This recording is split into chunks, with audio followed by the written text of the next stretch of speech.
What's going on guys, Rank Up Gaming here, and welcome back to the video. Today I want to talk to you guys about the fact that all of a sudden, out of nowhere, EA and DICE decided to announce the other 3 DLCs we're going to get for Battlefield 1. Now I won't lie, it's a slight shame we're only getting 3, I was kind of hoping to get more than that.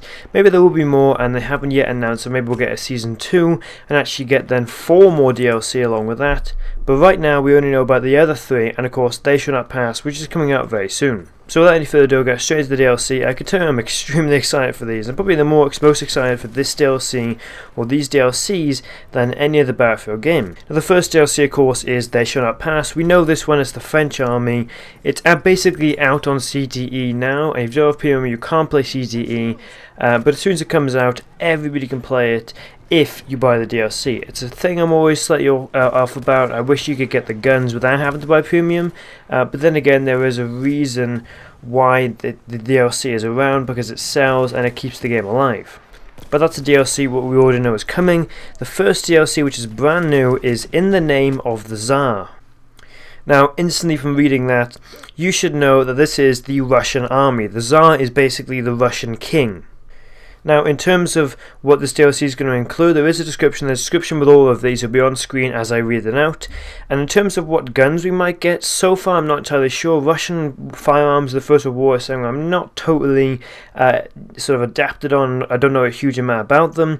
But for the most part, we're definitely not going to get an MG15. If you look in the photo, that appears to be an MG15 on the right. That might be the German army, but I really want to find out what kind of guns we're going to get. Regardless, the description for this reads: enter the war's biggest front with the Russian army and fight in snow-covered ravines and a frozen archipelago in 4 new maps. Now the archipelago sounds awesome, especially a frozen one. I do kind of hope it's similar to some of the DLC maps we had for the final DLC in Battlefield 4, because that was a really fun map. But I do also hope it's kind of a mix of Naval Strike, where there were islands everywhere, obviously with frozen ice you can walk across them. That'd be awesome to see. Maybe it is even a rehash of that one map we saw in Battlefield 4, I believe it was Hammerhead, where you actually had a sort of underground base. Maybe we'll see something similar to that, or maybe even the exact same map but with a World War I design. This one sounds awesome. Again, I can't wait to find out what guns we're going to get, but the one I'm most excited for is the next one, which is called Turning Tides. Now this one is, to me, very, very interesting. I cannot wait for this one. I'm most excited for this one. I have that sort of new game hype feel for this DLC. I'm really, really looking forward to it. Of course, it's a naval DLC. Turning Tides is kind of obvious, and it sounds awesome. The description reads: participate in the amphibious warfare of World War I and engage in the Daredevil Zeebrugge raid and the Gallipoli offensive and more. Now in terms of pronunciation, I think I'm slightly off. I think it's Zeebrugge rather than Zeebrugge. It's basically a massive port in Belgium, and there was a huge attack to go and sort of stop U-boats leaving this port during World War I, of course, and it's a really interesting topic. Now I do kind of hope we get a single player with this, but I can also see it being sort of an individual map, where the whole tactic was they landed a ship next to sort of this big blockade by the port, and actually had people board it then and try and kill all the troops there and destroy the port. It wasn't able to work. They did manage to blockade it, but I'd really like to see something really intense, maybe even something similar to the AT-AT attack or AT-AT offensive mode on Star Wars Battlefront, where you try and get the AT-AT in a certain position. The main idea of the offensive was to get 2 ships to blockade the entrance and exit for the U-boats, so it would be really cool to sort of protect those ships until they can get in position and stop those U-boats. That would be really cool to see. And obviously Gallipoli was a massive offensive and had some of the highest death counts of World War I. It's something that I'm kind of sad to say, but I'm really excited to see, mainly because I expected it in the main game and we got a really sort of poor mission of the single player and no map in multiplayer, so I'm really looking forward to this one, but I do hope again that we get a single player. I seriously cannot wait for this, and the offensive on Zeebrugge could actually be amazing. If you look up a documentary, just type in Zeebrugge raid, then you'll come up with a documentary, and it sounds intense, and if you imagine that in Battlefield 1, it's going to be amazing. Now the final DLC is called Apocalypse.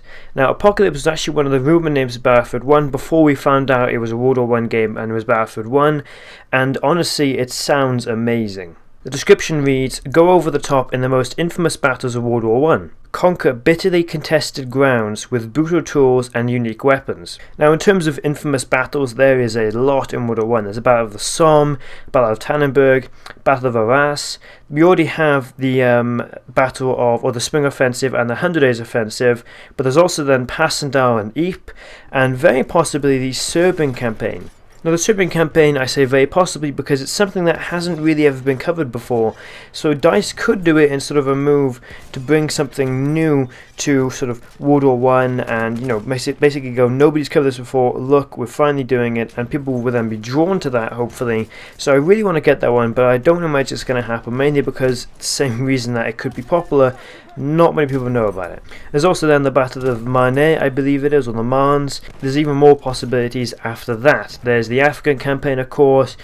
You can pick different battles, sort of small conflicts that could happen. There is tons of different fights to do.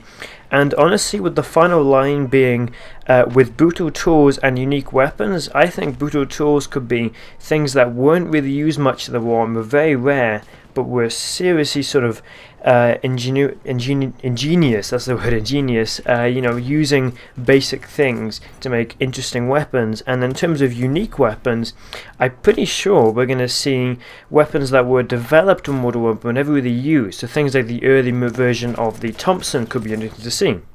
So basically further weapons that would be used in World War II but were just being developed and created in World War I. That would be awesome to see, and if there's going to be a DLC that makes most sense to include it in, it's the final one called Apocalypse, the ending, basically. I could really see that happening, and I'm pretty excited for that. Now overall, I'm extremely excited for these DLCs. I cannot wait for them to come out. I hope they're as good as it seems, but I really wish for more single players and more stories. Sure, there isn't much point in having those because how many people play them, but at the same time it's something that's really interesting to me, and it was kind of a shame when we only got, I believe it was 5 that you could complete pretty easily, and even then most of them shared maps with the multiplayer, so you kind of just played the multiplayer maps, went, oh hey, it's this map from that campaign mission, and you kind of lost a bit of the entertainment. So far there's no release date, and of course we're always going to speculate over different battles. They're going to include the maps, new vehicles maybe, and of course the guns. Honestly, there's so many things you can do, and of course you're going to see more videos from me talking about things we could see in the future DLC. Hopefully we'll get more after this though. I do want more DLCs, and obviously this game has to last for 2 years, so something has to come along in order to make it do that. So tell me what you think down below in the comments of these DLC. I'll leave the link to the premium page where all this was found down below in the description. Go and check it out. Tell me what you think in the comments once again. But hopefully you enjoyed the video. Don't forget to like, subscribe. Like Gaming, out.